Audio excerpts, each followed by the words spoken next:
Hi, I'm Matt Harper, and today my presentation is going to be on the vulnerable population of the isolated elderly. So this is environmental and cultural factors surrounding them. Um, so as for media, usually the media portrays elderly people living alone as just, an old person living by themselves. Don't really think too much of it, but this actually places the population at greater risk for danger, for being misunderstood because it goes much deeper than that. You get into abuse, neglect, and all sorts of different things. It's not just simply a old person living alone. For family support, this is a huge key factor in this problem because the family is most of the support for the elderly. Um, so we get into issues with family and how that affects the elderly living alone, such as the elderly abuse, and that covers physical abuse, or they could also be emotional abusive. Sexual abuse also happens, and they could just straight up neglect them. Also, there are a lot of times where they are financially abused, where the family takes advantage of their finances and kind of just leaves the elderly in the dust. So, in the United States by itself, more than 500,000 reports of elder abuse are reported to authorities every single year. And that's just the ones that are reported. Millions more cases go unreported. So, that is just something big to think about. The role of peers also kind of plays into that family role I talked about because the outcomes can be determined by social support for these elderly.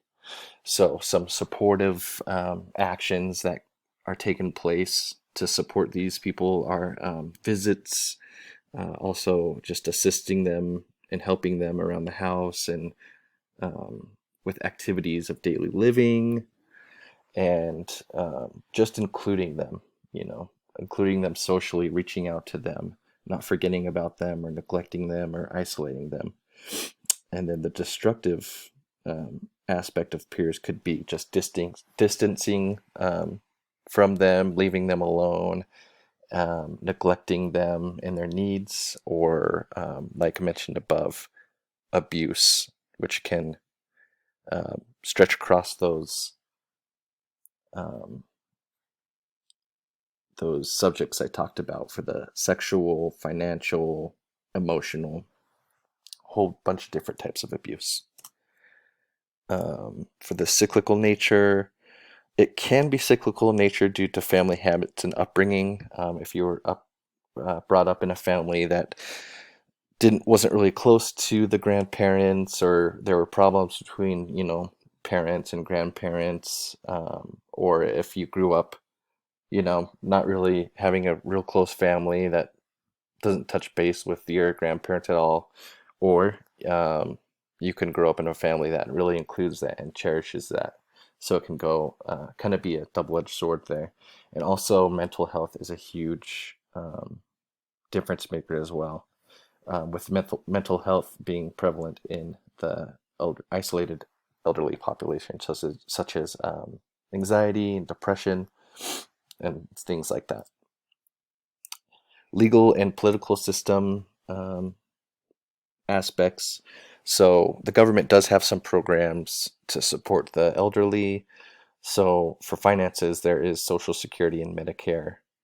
Um, Educational, you have the Administration on Aging. Um, so this they kind of administer a bunch of programs for the elders, that includes free healthcare insurance, counseling, legal assistance, also education on elder abuse prevention, and they help plan long term for the elderly for long term care. For disabilities, there's the Americans with Disabilities Act National Network. So just goes over a law that was put into place that prohibits discrimination against disabled individuals and elders in all areas of public life. So those are just some kind of some ways that the government has stepped in to kind of help this population.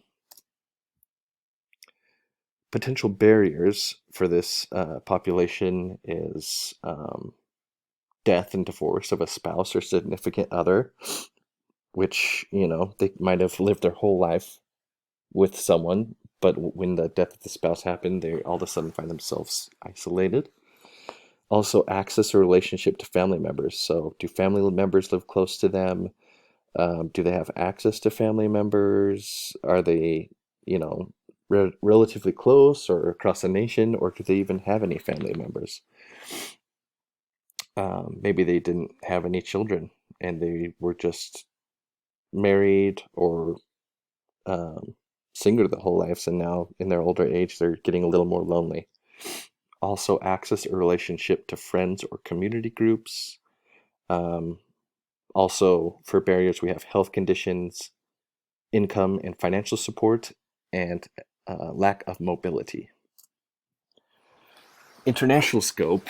So I kind of focused on kind of what's going on right now in our society. It's kind of a circus it seems like we're living in at times right now with the COVID-19. And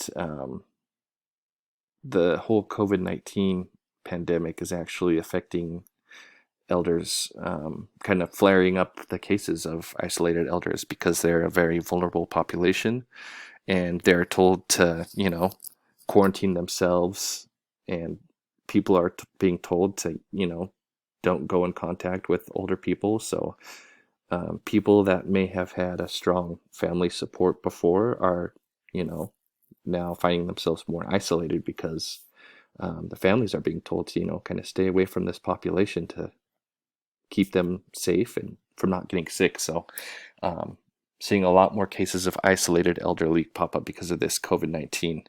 And, they go into stores and there's no supplies for them to get, like in this picture, and kind of a form of neglect from the community, kind of leaving these homeless people hanging with, or it's not homeless, but elderly people hanging with the hoarding of supplies. Socioeconomic status.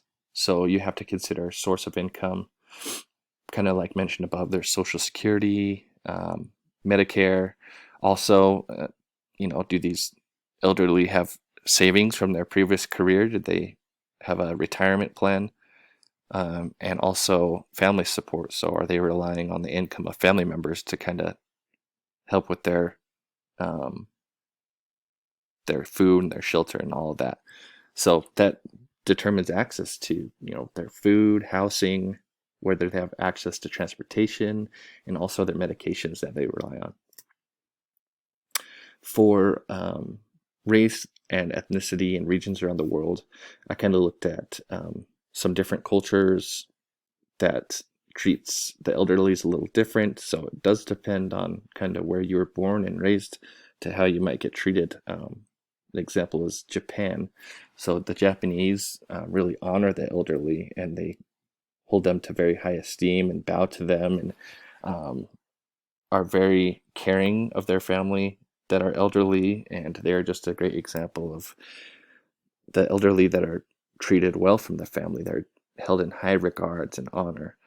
I think the United States has a lot to learn from countries like Japan. Religion-wise, it can be a great means to social networking with elders. It kind of gives them a little community to be a part of.